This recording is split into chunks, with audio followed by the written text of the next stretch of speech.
আলাইকুম রহমতুল্লাহ বারাকাতুহু। আশা করি সবাই ভালো আছেন, আমিও ভালো আছি।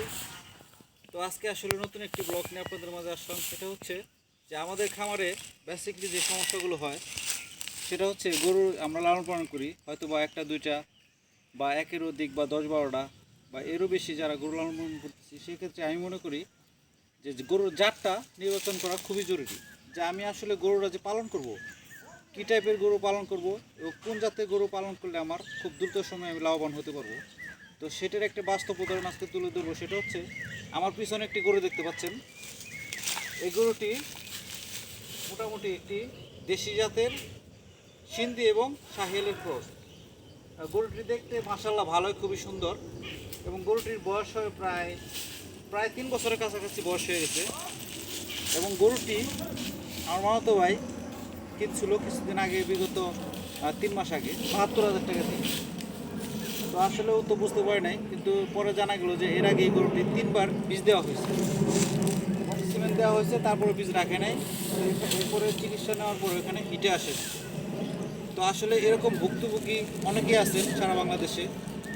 এরকম আমিও প্রথম এরকম একটি গরু কিনছিলাম।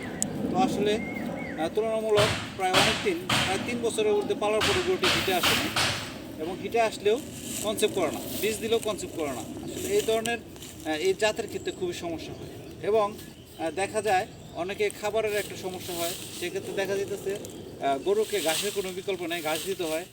এবং ঘাসটা টাইম টু টাইম কন্টিনিউ খাওয়াইলে গরুর হিটটা ঠিকমতো আসে, কনসেপ্ট করে, এবং গাভীর ক্ষেত্রে খুবই ভালো হয়।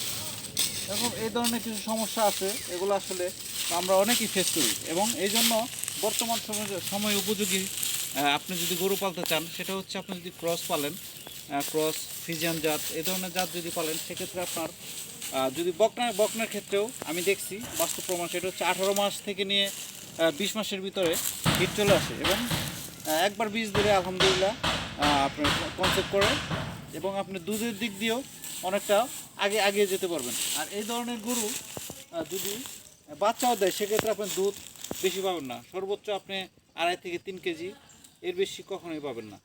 তো আসলে ভিডিওটি যদি ভালো লাগে আজকে শেয়ার করে দিবেন এবং লাইক করে দিবেন।